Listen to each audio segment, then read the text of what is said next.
Adorno empezó una gran obra que él la tituló Teoría Estética, pero como murió inesperadamente en agosto de 1969, dejó esta obra en estado embrionario. La obra ha sido publicada en 1970 por ese grupo de asistentes y discípulos que tuvo Adorno en forma muy provisional. Es un conjunto sobre todo de fragmentos, aforismos, yo diría de incentivos para que él mismo luego escriba una obra. Por lo tanto, como texto más acabado sobre la estética, tenemos un libro que él logró publicar antes de morir, llamado en la traducción española Sin Modelo. Quiere decir sin guía, sin paradigma, sin directriz. Y como subtítulo, como he anotado en la pizarra del chat, Parva Estética, que significa simplemente apuntes sobre estética. Y aquí él fija los dos puntos de su teoría. El primer punto es el siguiente: en la estética, y sobre todo en la estética moderna, no hay paradigmas o ejemplos obligatorios. No hay tampoco ejemplos permanentes, es decir, que perduren de una generación a la otra. Solo hay la existencia de problemas y situaciones que pueden ser resueltos por medio de la expresión artística, literaria o musical. El segundo punto, y esto es lo que no va a gustar a los de tendencias, digamos, anarquistas, pese a que no hay paradigmas o ejemplos para el contenido de la obra de arte o de la obra musical, lo que sí vale es la extrema calidad técnica de su ejecución. Por lo tanto, para Adorno, lo que está ahora de moda, instalaciones, lienzos completamente en blanco, o presentar, qué sé yo, una hoja arrugada de papel como obra de arte, o lo que está también de moda, presentar el cadáver de un perro en una congeladora como obra de arte. Es decir, lo que simplemente toca el artista ya es obra de arte si él lo decide. Esa tendencia fue combatida por Adorno. No hay que, reitero, proponer esquemas del contenido de una obra como lo hace el realismo socialista. Pero la obra de arte tiene que ser perfecta en su ejecución técnica. Por eso las 11 obras que les he mostrado, todas son de un acabado exquisito. Es decir, estimado público, para Adorno, sobre todo el arte moderno, el arte a partir de la Revolución Francesa, es un arte que ya no reconoce ejemplos obligatorios en el aspecto del contenido, lo que vale también, según Adorno, para las obras musicales. Yendo al fondo del asunto, permítanme unas frases famosas de Adorno, que aquí las reproduzco en forma simplificada. La calidad ejemplar y paradigmática de una obra de arte está en su oposición, en su disonancia con los valores de su época. Pero esta disonancia, esta contraposición, tiene que ser expresada con máxima calidad técnica. Las grandes obras de arte, como las que hemos visto, son obras revolucionarias, porque son obras que todavía hoy nos interpelan. Todavía todavía hoy hay millones, literalmente, de turistas culturales que gastan mucho dinero y recorren grandes distancias para ver esas obras eximias de la arquitectura, la pintura y la escultura, y son curiosamente revolucionarias porque no pierden importancia, no pierden relevancia. Es decir, todavía hoy son obras que nos llaman la atención, que mueven nuestras emociones internas. Por ello son revolucionarias. Lo revolucionario entonces, y paradójicamente, es lo que conserva su fuerza de llamar la atención, de interpelar, pese a que pese a que el espectador vive en una época totalmente diferente. Lo que hay que evitar, dice Adorno, son las reglas del contenido, esa tendencia didáctica que tiene, por ejemplo, en la época de Adorno, el socialismo realmente existente, o que tuvo la Iglesia Católica durante siglos, de fijar el contenido mismo de la obra y su manera de ejecución. Eso es evidentemente lo que hay que evitar. Lo efímero, nos dice Adorno, es lo que sigue al pie de la letra la moda del momento. Eso es lo kitschig. Kitsch significa lo ordinario. Es una palabra alemana muy usual en otras lenguas europeas. Kitsch, lo ordinario, pero que está de moda. Y según Adorno, eso es lo que hay que evitar, porque esas obras que solo representan modas del momento no son revolucionarias, sino que obedecen a criterios mercantiles, es decir, criterios comerciales de popularidad momentánea. El mundo burgués, nos dice Adorno, prescribe muchas normas comerciales para los escritores, músicos y artistas plásticos. Pero esas normas no son las normas que siguen los verdaderos artistas. Los verdaderos artistas, sin saberlo, hacen obras de arte contra la tendencia del momento, pero a favor de lo que queda. Por eso, dice Adorno, no es casual que los grandes artistas revolucionarios se interesan por esos ejemplos de siglos o de milenios anteriores que todavía nos dicen algo. Lo positivo en el arte contemporáneo, nos dice Adorno, lo positivo es la pluralidad de las obras de arte. La pluralidad, es decir, la capacidad de animarnos con expresiones diferentes sobre una misma temática. Lo que hay que evitar, dice Adorno, es el arte simplemente comercial, ese arte mimético que imita a la mera existencia, que es la monotonía. Hay que rescatar, dice Adorno, como hemos visto en estas obras, las grandes tradiciones de la historia, porque esas grandes tradiciones han sido en su momento revolucionarias. Las verdaderas grandes obras son las que tienen un contenido generalmente contrario a la tendencia política de su época. Las grandes obras son testimonios de negatividad.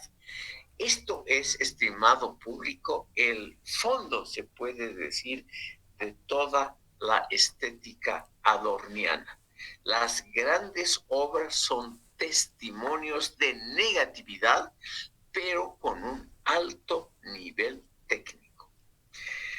Son las grandes obras aquellas que no pertenecen, escuchen bien esto que parece contrario al otro, que no pertenecen a la cultura popular, porque la cultura popular es lo menos espontáneo que hay y es la cultura que más, la popular, la que más se deja dictatorialmente, se deja imprimir ese Adorno, es decir, se deja impulsar por sistemas comerciales de venta rápida. Lo popular en la música y en otras artes nos dice, la música popular es lo menos espontáneo y original que hay. Es lo dirigido por las grandes disqueras o las grandes casas comerciales que en el fondo alientan modas efímeras.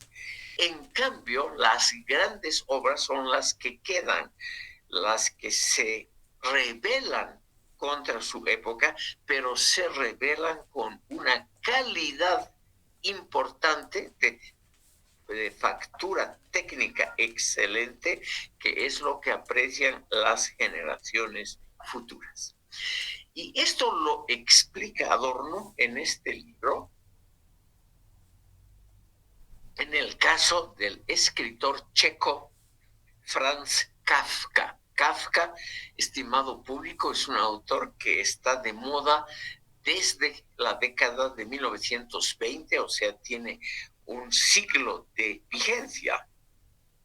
Y las obras de Kafka fueron escritas contra su época.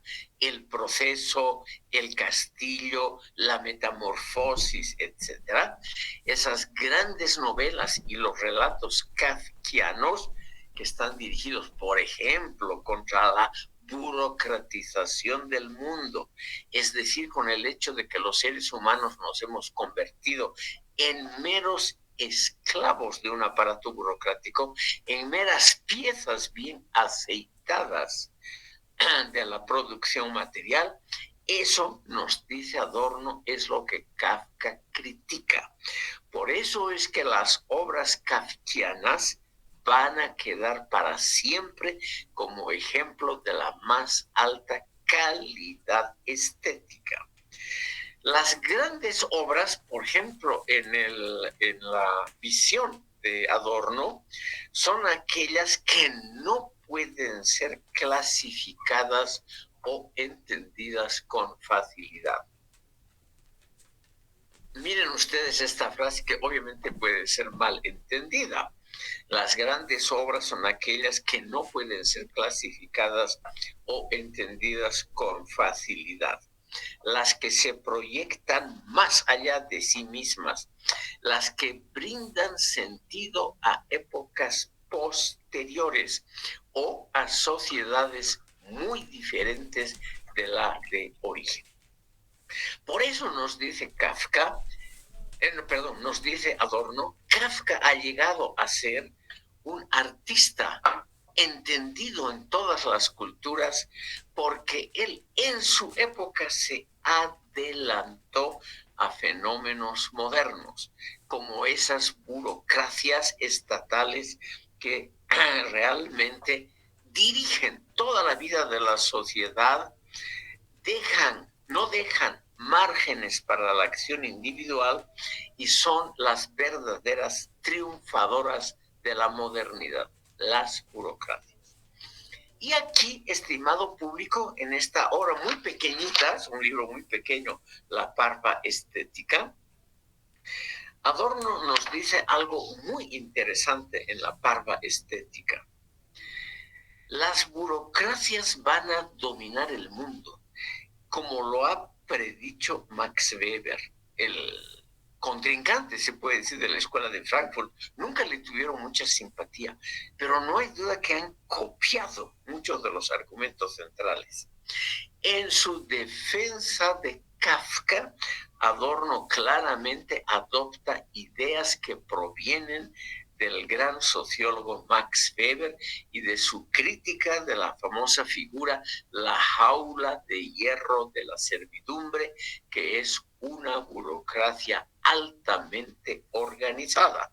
Altamente organizada. ¿Cómo? Es un símil, una comparación con lo que había estimado público en el Egipto faraónico. El Egipto faraónico pudo construir esas pirámides, esos templos gigantescos, no teniendo la tecnología actual, simplemente porque había organizado una burocracia excepcionalmente talentosa. Pero era una burocracia que al mismo tiempo de lograr grandes avances de ingeniería, etcétera, esa burocracia realmente condicionaba hasta el último instante la vida de los pobres trabajadores, que como estaban condicionados, encima estaban contentos con su suerte. De eso hay muchos testimonios. Los trabajadores, vuelvo a este tema arcaico porque simplemente el ejemplo nos muestra, según Adorno, lo que es el mundo actual. Los trabajadores que acarreaban esos gigantescos bloques de granito para construir las pirámides, una vida regulada, una vida aburridísima, todos los días lo mismo, el mismo movimiento para cortar los grandes bloques de granito, los mismos movimientos, generación tras generación, para trasladar los bloques y ponerlos uno encima de otro para construir la pirámide. Todo eso regulado al milímetro. Los trabajadores, por algunos testimonios escritos que quedan, que los trabajadores ellos mismos eran analfabetos, pero ellos hicieron declaraciones, o hay gente que redactó parte de la vida de esos trabajadores hace 4.500 años, nos han dejado el testimonio de que eran felices. Sí, estimado público. Eso es lo que podríamos llamar esclavos de una burocracia. Estaban felices porque ayudaban a construir algo que daba sentido al conjunto de las actividades egipcias de hace 4.500 años. Las pirámides, esos monumentos que han permanecido incólumes hasta hoy, proporcionaban un sentido que explicaba para qué servían esos esfuerzos reproducidos generación tras generación. Significaba que la sociedad se dotaba de una meta aceptada generalmente. Y esa meta era el engrandecimiento del faraón del momento y de su tumba, porque el faraón representaba a toda la sociedad egipcia. Entonces, estimado público, aquí tenemos lo siguiente.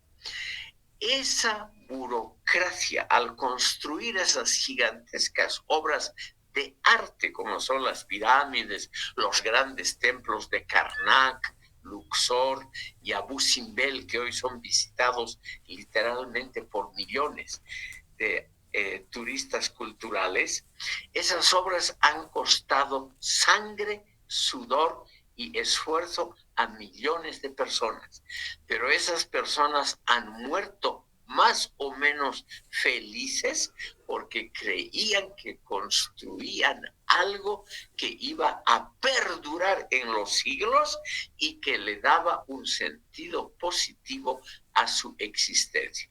Y eso, según Adorno, es muy similar al contentamiento de esas enormes masas de trabajadores en la Unión Soviética que también trabajaban y muy sacrificadamente en favor de metas que ellos mismos, los obreros, no habían fijado, sino habían fijado las instancias superiores del partido y del Estado. Y la burocracia se encargaba naturalmente y con éxito de implementar en la realidad.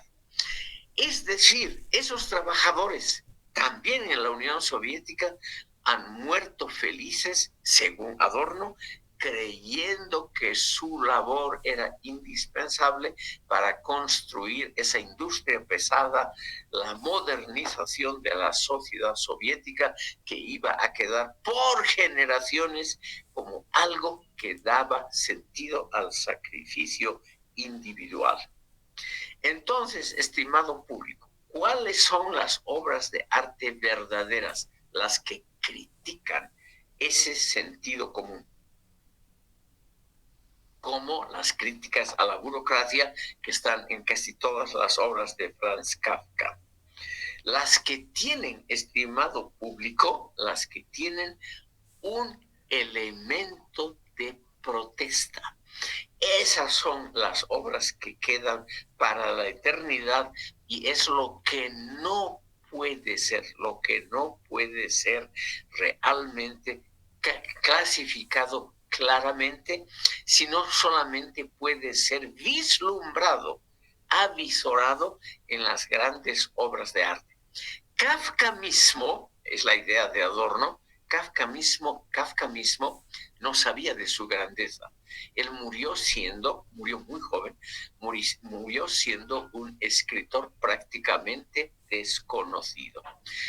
Kafka mismo no sabía que él iba a pasar a la historia como el gran crítico artístico de los aparatos burocráticos.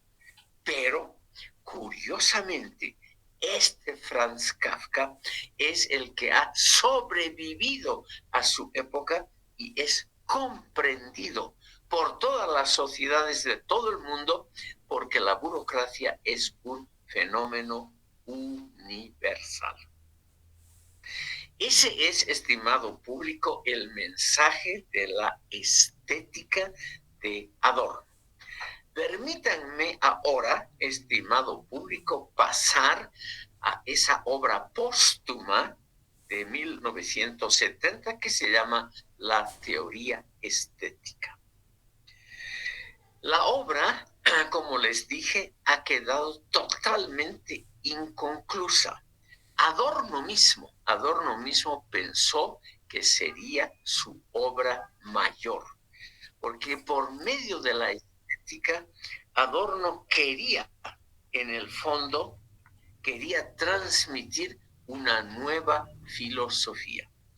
Adorno mismo creyó que la estética era el mejor camino para comprender la filosofía.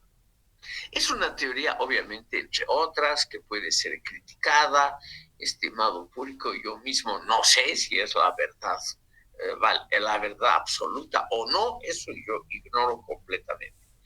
Pero es muy interesante, son estos fragmentos contenidos en la teoría estética muy interesante porque nos muestran el final de la vida de Adorno, o sea, cuando él llega a la cumbre de sus reflexiones filosóficas. Y él dice en esta obra, de la cual, como les digo, han quedado solo fragmentos, han quedado sobre todo aforismos, que obviamente Adorno los utilizaba como las costillas, como el esqueleto de una obra que había que rellenar con carne teórica. Y lo cual, debido a su muerte inesperada, un infarto, en agosto de 1969, quedó como un torso, como un cimiento que no ha podido ser realmente bien terminado, y como nadie se ha atrevido a terminar la obra, ha quedado simplemente como un fragmento que no es muy leído. Por eso les he mencionado la parva estética, porque podría ser un buen resumen de toda la teoría adorniana. ¿Qué nos dicen estos fragmentos? Nos dicen lo siguiente: el arte es la reconciliación entre lo particular y lo general. El arte es la reconciliación entre espíritu y naturaleza. El arte es la reconciliación entre utopía y goce estético erótico del presente. Y finalmente, la tesis adorniana central. El arte es la reconciliación entre mímesis y construcción original. Permítanme, por ello, estimado público, unas palabras sobre ese concepto que Adorno empezó a utilizar en sus últimos libros y que ha pasado a la historia de la filosofía como una de las creaciones más importantes de la Escuela de Frankfurt, porque lo que ha hecho Herbert Marcuse es muy similar. Herbert Marcuse publicó un libro sobre estética en sus últimos años que se llama La permanencia del arte. El título ya es un programa, estimado público. ¿Qué significa la permanencia en lugar de la revolución del arte? Significa que el arte revolucionario es el arte clásico que queda como ejemplo para muy largos periodos históricos. Y es más o menos la continuación de la obra adorniana. Por eso simplemente menciono la existencia de este libro, La permanencia del arte, de Herbert Marcuse. Volvemos a la mímesis. La mímesis, mimético, es la imitación. Adorno nos dice, son teorías que ahora en el postmodernismo, sobre todo debido a la obra de René Girard, se ha convertido en algo muy usual. Adorno nos dice, la mímesis, la imitación, es algo extremadamente usual y al mismo tiempo algo importante. El ser humano no puede inventar cada momento nuevas teorías, nuevos métodos, nuevas máquinas, etcétera, etcétera. El arte es algo que también imita modelos anteriores. Y esto no está mal. O sea, estimado público, la mímesis, la imitación, es algo positivo si se lo combina con la creación original, con la construcción de algo nuevo. Entonces, para Adorno, el artista empieza siempre imitando modelos de antes o imitando modelos de su actualidad que al joven artista le parecen importantes.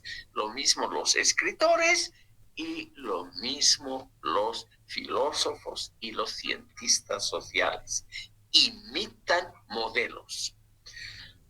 Pero la imitación es ganar lo positivo que se ha hecho en épocas pasadas.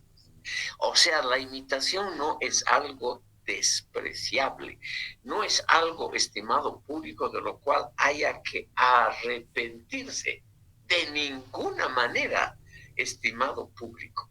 El arte, en gran parte, es una imitación, pero de calidad, referida a modelos, paradigmas, ejemplos que vienen de antes. Es por ello que una de las partes centrales, son dos, de las escuelas de arte, según Adorno, debería ser la materia llamada historia del arte, porque así los jóvenes artistas, los que quieren ser pintores, escultores, músicos o literatos, aprenden los grandes ejemplos anteriores que conservan su vigencia precisamente porque en su época se opusieron a la tendencia predominante en el pasado. La mímesis es imitación, pero es imitación de lo bueno, de lo ejemplar. Es imitación de esos grandes testimonios anteriores que son imitables porque tienen calidad. La segunda parte, nos dice Adorno, de lo que tienen que llevar a cabo las academias de arte es la calidad de la ejecución, o sea, las técnicas. Y eso Adorno nos dice, eso está lamentablemente, subrayo el adverbio, lamentablemente en decadencia hoy. con esa idea postmodernista, que Adorno no usó jamás ese término, el término recién se hizo popular a partir de 1980. Adorno murió en 1969. Pero Adorno se adelanta y nos dice,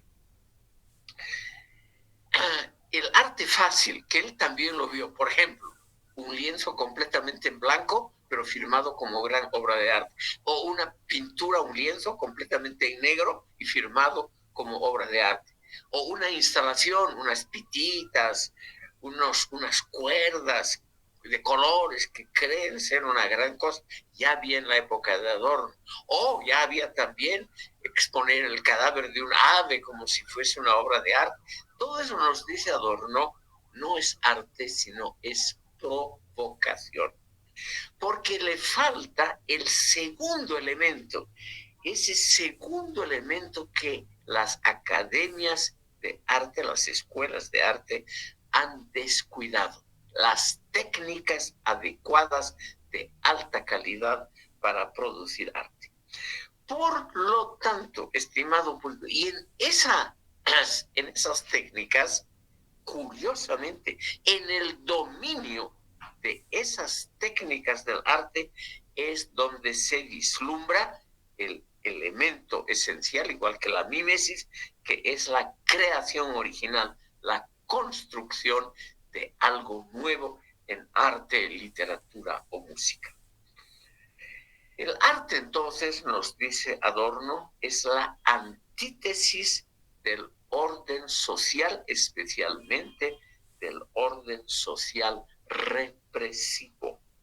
Es la representación de una praxis ideal que resulta mejor que las prácticas habituales en la política, en la industria, en el trabajo cotidiano, etcétera.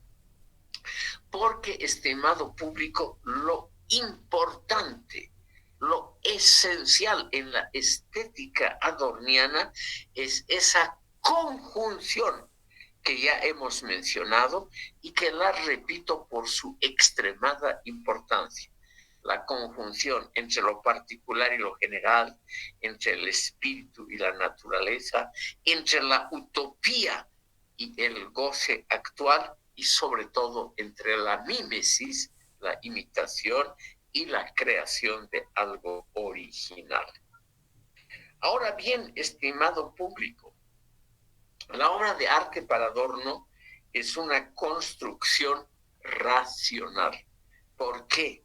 Porque toda obra grande de arte está pensada cuidadosamente antes de ser ejecutada.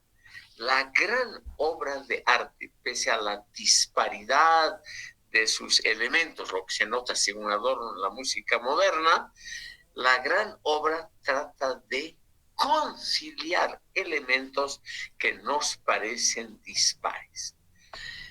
No puedo entrar al tema, estimado público, de la música, que es la mitad de toda la obra adorniana, porque son ejemplos muy técnicos que yo mismo no comprendo. Pero lo que se vislumbra en la estética de Adorno es lo siguiente. La disparidad de los elementos que hay en toda obra de arte moderno, nos dice Adorno, por ejemplo en la música, esa disparidad tiene que ser bien organizada, lo cual suena paradójico, pero para Adorno es el núcleo precisamente del arte, esa disparidad entre una idea organizativa que trata de construir un edificio con elementos dispares, pero que al final resulta una unidad admirada por todos. Adorno usa, igual que Hegel, la figura de un edificio o de una casa. Si se toman aisladamente los elementos, cimientos, paredes, pisos, ventanas, techos, puertas, todo parecen ser elementos muy dispares entre sí, elementos que no se los puede unir armoniosamente.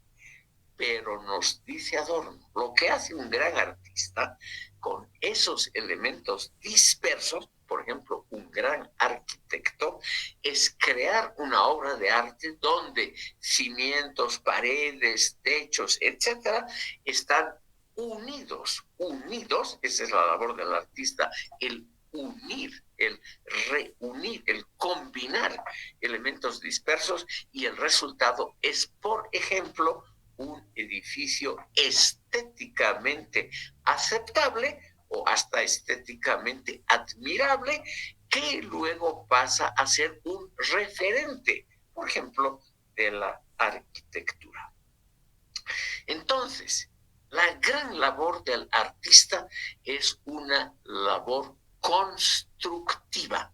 Aquí viene otra vez la imagen del arquitecto, el que une cosas dispares y consigue una creación unificada y armoniosa de los elementos dispares.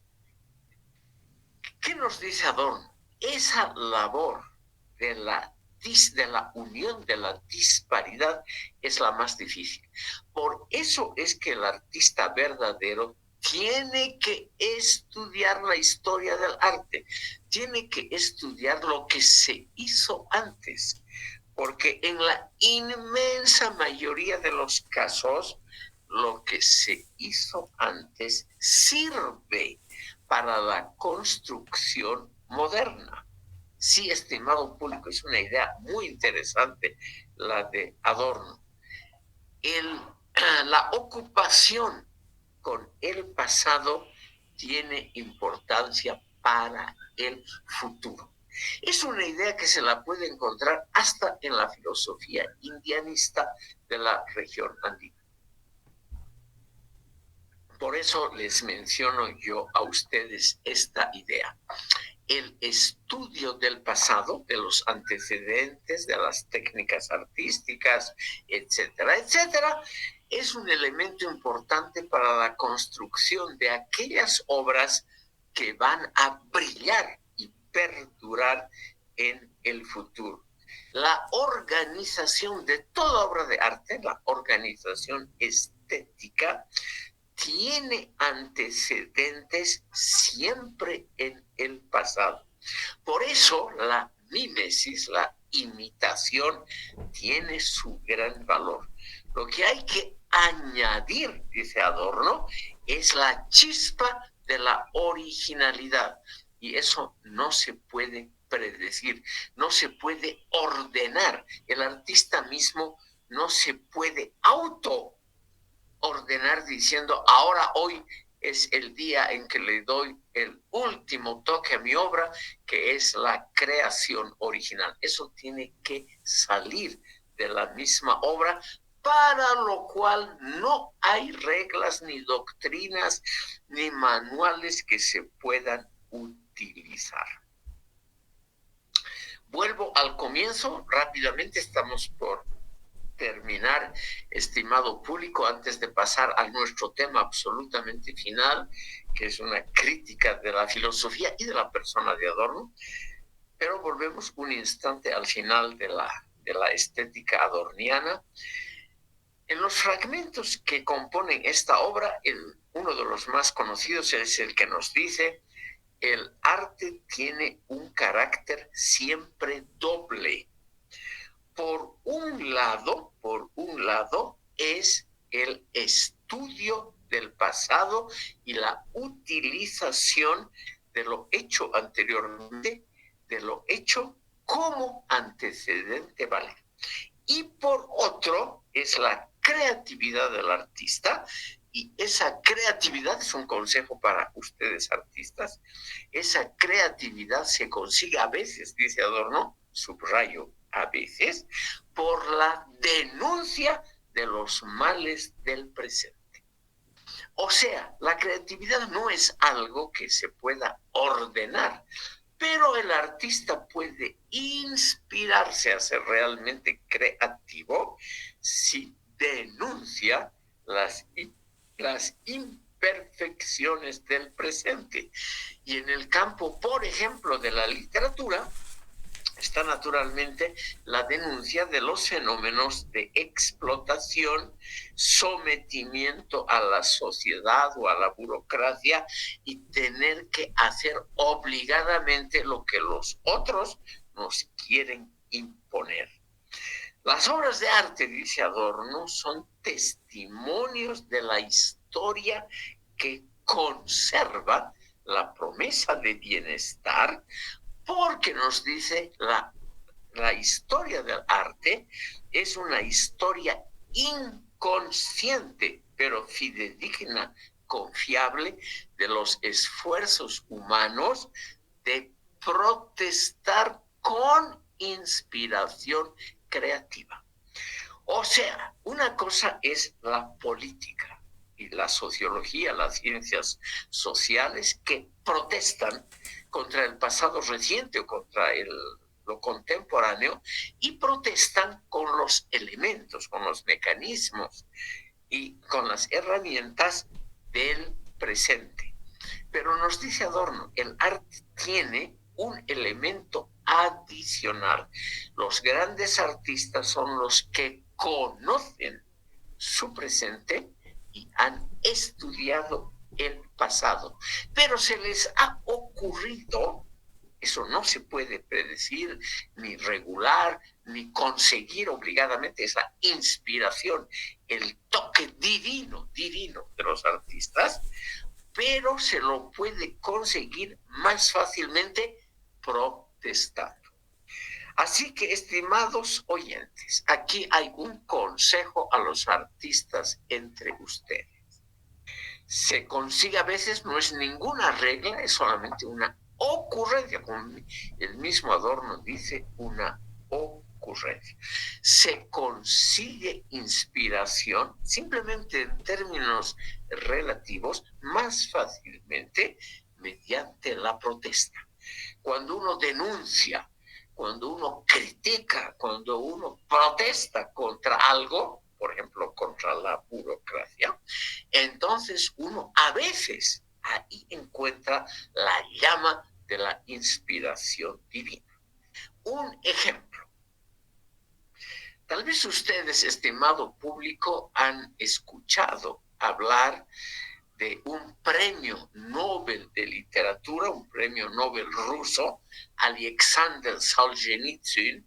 Este gran autor empezó su carrera con una obra que sí fue publicada en la Unión Soviética, pese a la censura, por su extraordinaria calidad. La obra se llama, por eso la menciono aquí, porque es una parte central de este tipo de reflexiones, Un día en la vida de Iván Denisovich. La idea genial, estimado público, por eso se convirtió en un artista, en un escritor de fama simplemente mundial, posteriormente premio Nobel de literatura, porque Solzhenitsyn eligió como genialidad dentro de su protesta describir un día feliz, un día excepcionalmente bueno dentro de la desgracia que es ser prisionero en un campo de concentración soviético. La historia de esa obra, la historia que narra Solzhenitsyn en la vida, un día en la vida de Iván Denisovich, es un día donde todo sale bien, pero ahí, al describir lo poquito que puede salir bien en un campo de concentración, estimado público, nos revela mucho más que si uno hubiera protestado los golpes, los azotes de los guardianes, la maldad de la burocracia del campo, la injusticia de la propia existencia del campo. Todo eso, estimado público, está muy bien como protesta sociológica o politológica. Pero la calidad literaria, o sea, la artística, está en mostrar todas esas maldades, toda la irracionalidad de la propia existencia de los campos de concentración, donde el artista, en un momento verdadero de inspiración, muestra lo horrible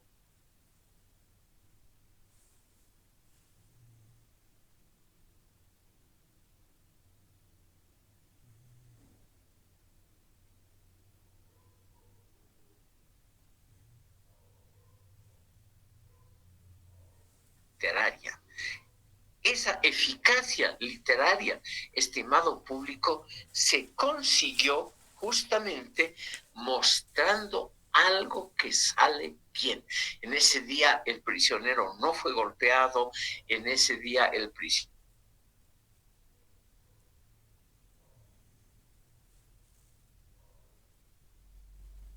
que nos muestran lo horrible que es en el fondo la vida en este bien, es tan modesto, pero tan amado, tan apreciado por el prisionero, que nos muestra a todos la totalidad de esa vida en un campo de concentración. Por eso es que esta obra, muy pequeña, menos de 100 páginas, realmente lo catapultó a la fama mundial a Alexander Solzhenitsyn. Reitero lo que dice Adorno. La denunciación de lo inicuo, de la explotación, de la maldad, la denunciación puede inspirarnos la originalidad de una obra. No solamente de la explotación social, también nos puede inspirar la descripción, eso sí, curiosa, de una mala relación de pareja. Por ejemplo, una obra literaria, que hay ejemplos en la literatura rusa, siguiendo el patrón de Solzhenitsyn, nos muestra lo condenado, lo insalvable de una relación de pareja en un día en que a la pareja le va más o menos bien. Entonces, resaltando esos pocos momentos en que a la pareja le ha ido bien, bajo el trasfondo, con el trasfondo de todo lo que está podrido, eso es literaria y estéticamente efectivo. Entonces, estimado público, es justamente la preocupación, el análisis de la crisis, de la explotación, de la maldad humana, lo que nos puede inspirar realmente la originalidad de la obra literaria o artística. Es por ello que Adorno, reitero la famosa frase, la literatura es la historiografía inconsciente, pero fidedigna, confiable de nuestra vida terrible, de esa vida humana que en general se compone de desilusión, de dolor, de sufrimiento. El sentido de la salvación, nos dice aquí, imitando a Walter Benjamin, el sentido de la salvación se nos muestra en medio del sinsentido de la existencia. Y Adorno nos dice, esta es también la pauta general de las grandes obras del realismo del siglo XIX. De ese realismo francés y ruso también, pero lo que más alaba Adorno es el realismo francés, Balzac, Stendhal, Zola, parcialmente Victor Hugo, etc. Es lo que le parece a él lo más rescatable de la literatura francesa. Nos muestra lo horrible de la vida cotidiana en Francia, etc. Lo horrible de la vida cotidiana, pero enmarcado en un gran texto de calidad literaria. Y eso es lo que hace que un artista sea mundialmente conocido. No la especialidad, la especificidad de lo que cuenta, que siempre es algo particular, otra cosa amada por Adorno, sino que lo realmente que hace grande a una obra es despertar nuestra indignación ante la explotación ajena. Y eso es lo que Balzac, Stendhal han logrado genialmente, mostrando obras de factura técnica impecable en la literatura. Al final de la estética, estimado público, hay algo que puede interesar a ustedes porque está de gran moda. Adorno rehabilita el concepto de lo sublime al lado del concepto de la belleza. Y ahí él trata de mostrar que Immanuel Kant es realmente el precursor de ese elemento que hoy en el postmodernismo juega un papel muy importante, lo sublime, que es, estimado público, lo que da miedo, lo que es bello y notable, pero que nos infunde al mismo tiempo temor o desconfianza. O sea, podemos decir que lo sublime es la combinación de lo bello y de lo que nos causa miedo. Y eso es un gran aporte, nos dice Adorno, del arte y de la literatura modernas. Mostrar justamente el miedo que está unido a la belleza. El gran arte, nos dice Adorno, nos muestra lo feo, lo horrible, es decir, lo irreconciliable, como ha sido, por ejemplo, los campos de concentración, pero nos muestran eso en una forma general que la podamos comprender y apreciar, lo cual naturalmente es una teoría altamente controvertida, una teoría que puede ser criticada muy fácilmente. Esta parte de la estética, estimado público, no sería del todo completa, a pesar de mi desconocimiento del tema, si no decimos por lo menos un poquito sobre la música y la musicología de Adorno.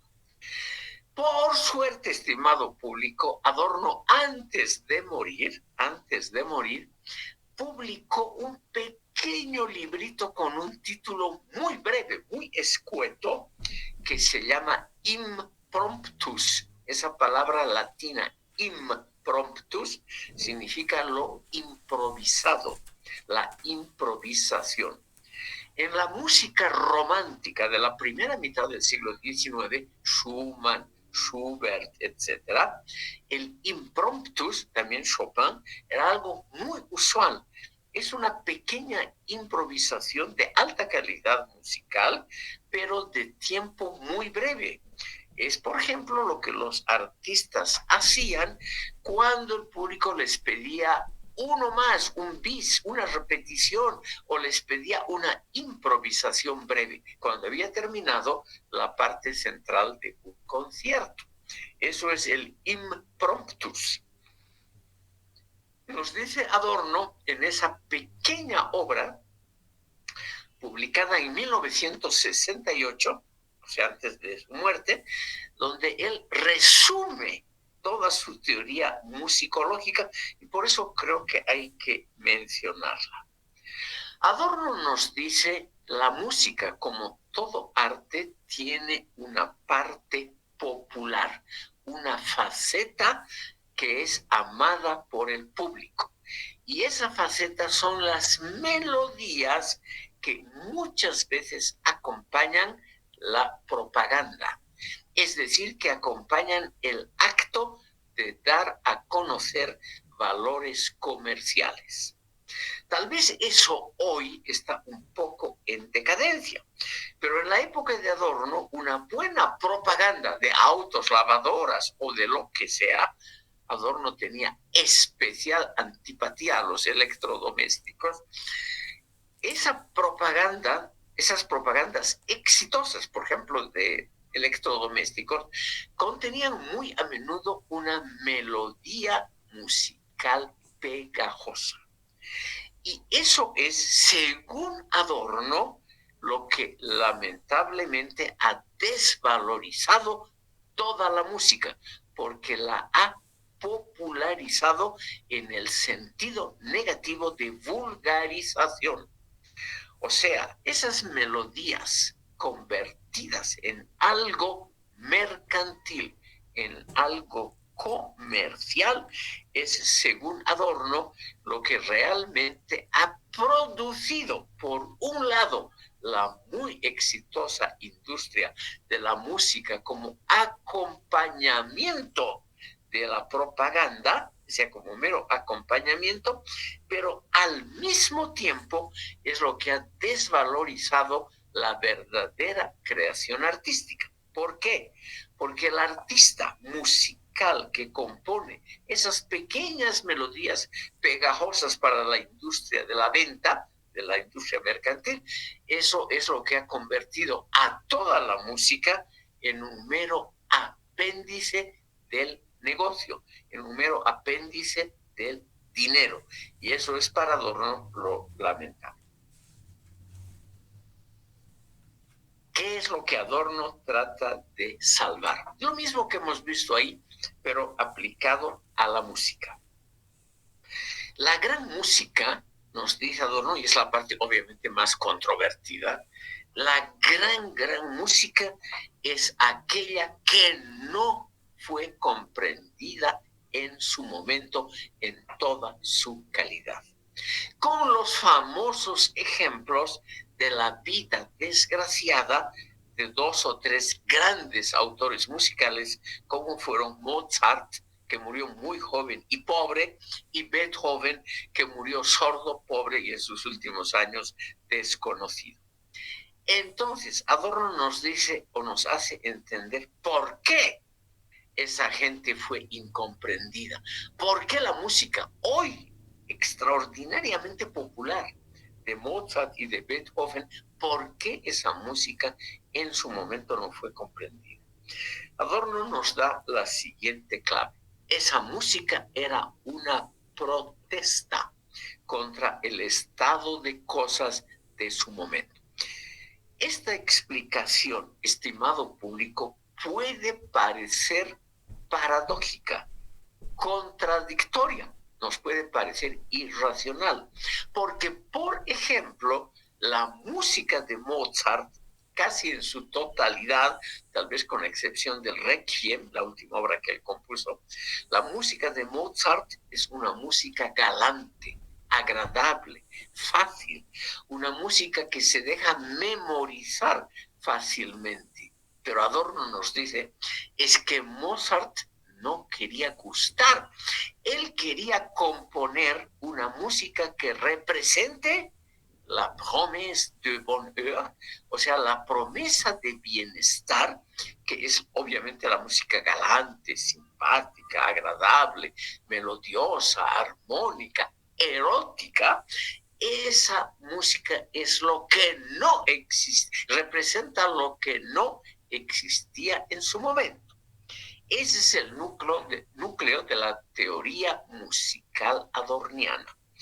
En una palabra, estimado público, él nos dice que Mozart compuso una música utópica, una música que no era real en su tiempo. Otra cosa que haya sido, según Adorno, muy popular, pero esa música representa el momento de la felicidad individual.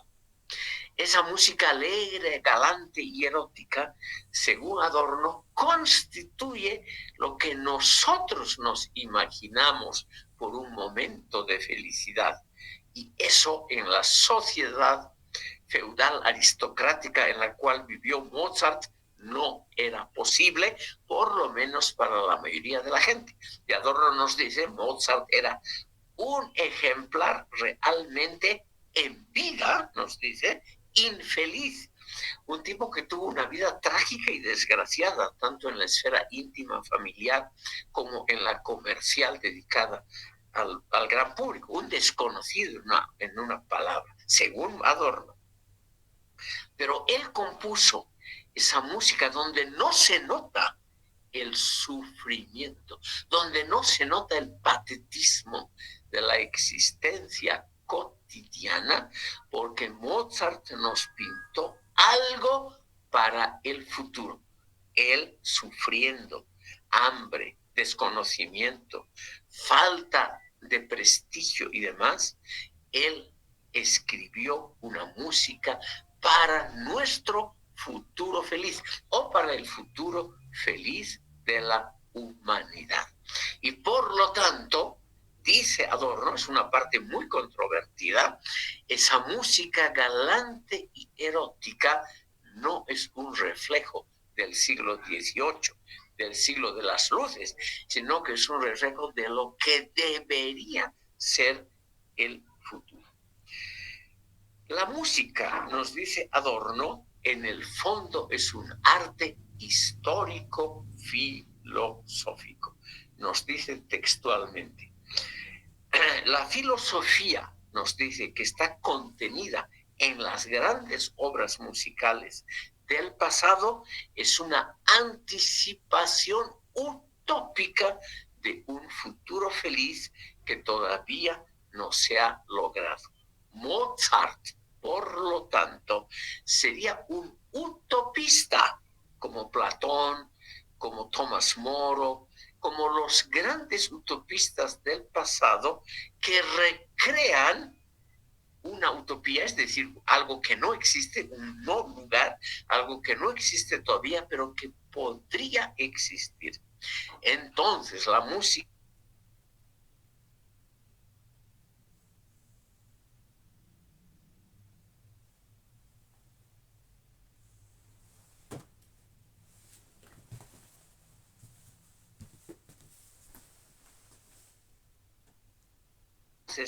nos dice Adorno, curiosamente, estimado público, la música tiene un carácter revolucionario justamente porque gusta en el futuro.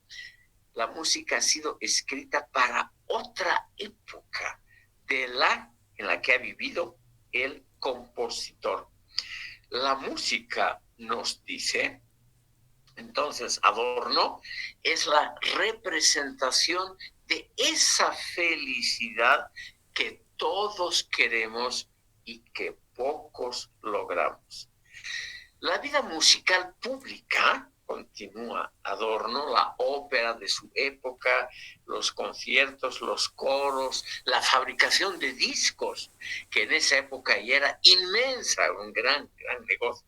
En la época de Adorno, ha adquirido el carácter comercial de compra-venta de la felicidad. Pero eso es lo falso de la música, nos dice Adorno.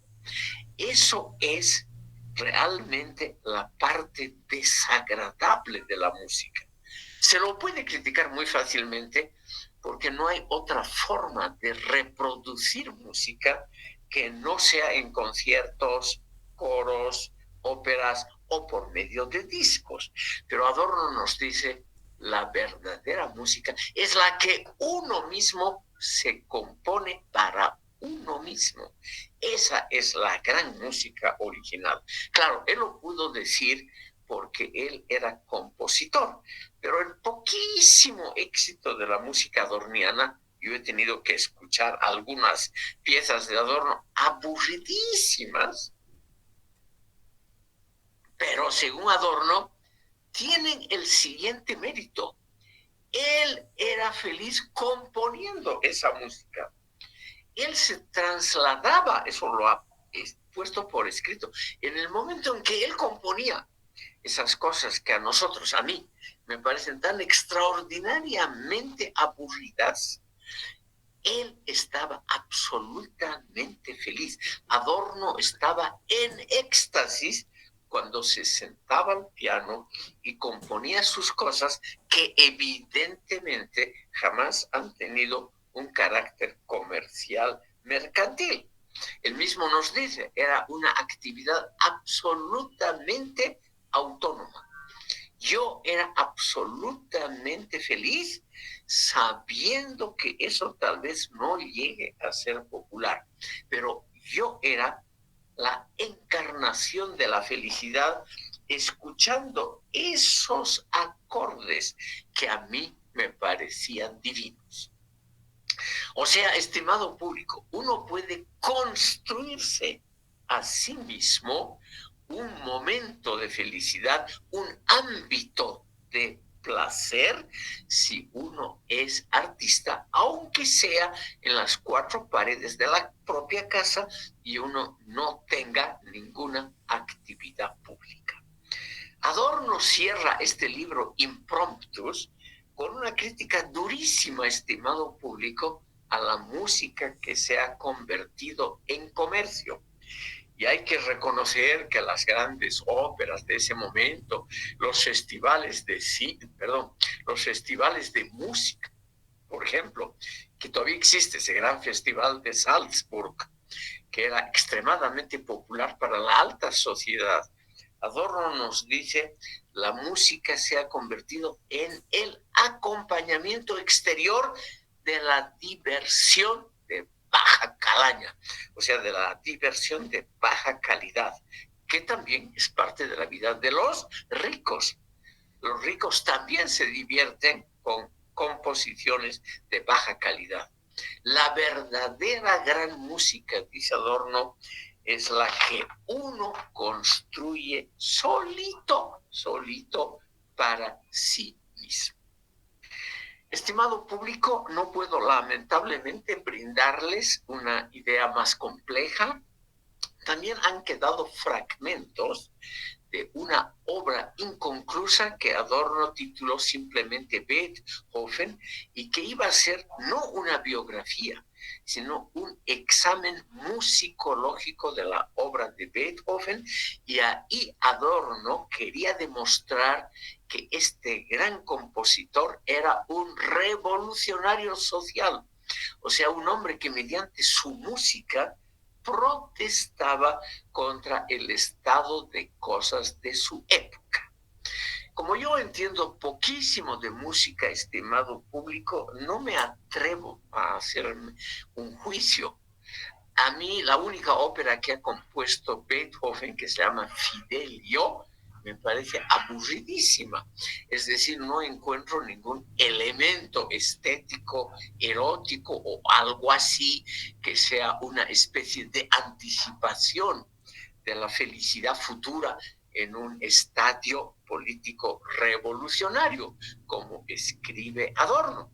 Pero esa es una opinión personal mía, estimado público. Nos estamos acercando a las 13:30 al final de esta sesión. Lo más importante, estimados oyentes, es recordar a ustedes que tienen que elaborar un pequeño trabajo escrito de tipo ensayo. O sea, no es algo erudito, sino tiene que ser el reflejo de la capacidad suya, de cada uno de ustedes, de pensar de forma autónoma.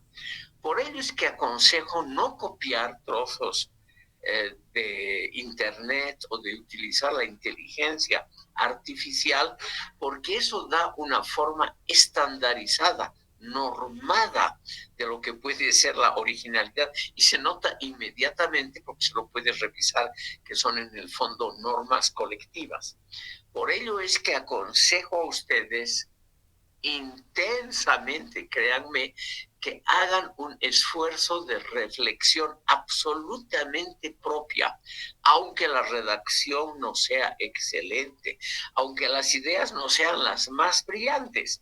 Lo que se va a calificar es el esfuerzo de autonomía en el pensar de ustedes. Les voy a mandar otra vez por el WhatsApp la dirección electrónica a la cual me pueden mandar sus trabajos. También lo pueden hacer por la vía del WhatsApp. El único problema ahí es que los otros pueden leer los trabajos suyos. Si quieren mayor discreción, me lo mandan exclusivamente a mi correo electrónico.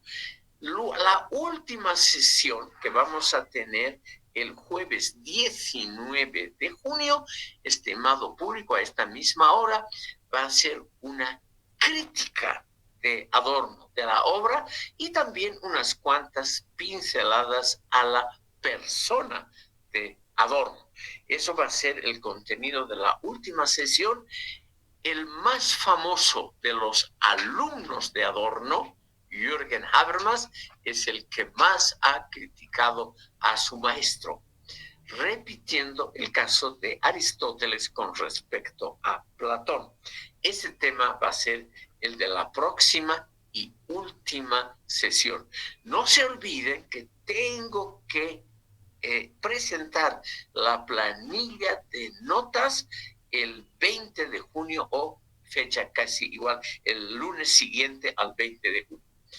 Estimado público, les deseo un buen almuerzo y que se diviertan. Aquí me despido de ustedes y les agradezco por haberme escuchado hoy. Profe. Sí, por favor, lo escucho. Profe, creo que una aclaración. Creo que el próximo jueves es feriado, por si acaso. Es 19 de junio, no sé si es feriado. Tengo entendido que el 19 de junio es Corpus Christi, pero podríamos pasar clases virtuales. Como gusten ustedes. Puede ser que sea Corpus Christi, eso puede ser, no lo sé. Si es así, es feriado y no habría la sesión. Pero podemos pasar, para no vulnerar las costumbres, el miércoles inmediatamente anterior. Yo estoy totalmente a la disposición de ustedes. Pueden ustedes hacerme una propuesta. Yo también voy a ver si es así lo del jueves. Podemos hacer una sesión más corta, en lugar de 3 horas, solamente 1 hora y media, donde hacemos la crítica a Adorno, que obviamente ningún autor, por más importante que sea, está por encima de la crítica y del análisis. Podemos dedicar a ese tema y podemos también ver muy rápidamente lo que ha podido influir Adorno a pensadores bolivianos como René Antonio Mallorca. Les voy a avisar todos esos detalles por nuestro WhatsApp colectivo. Me despido, estimado público.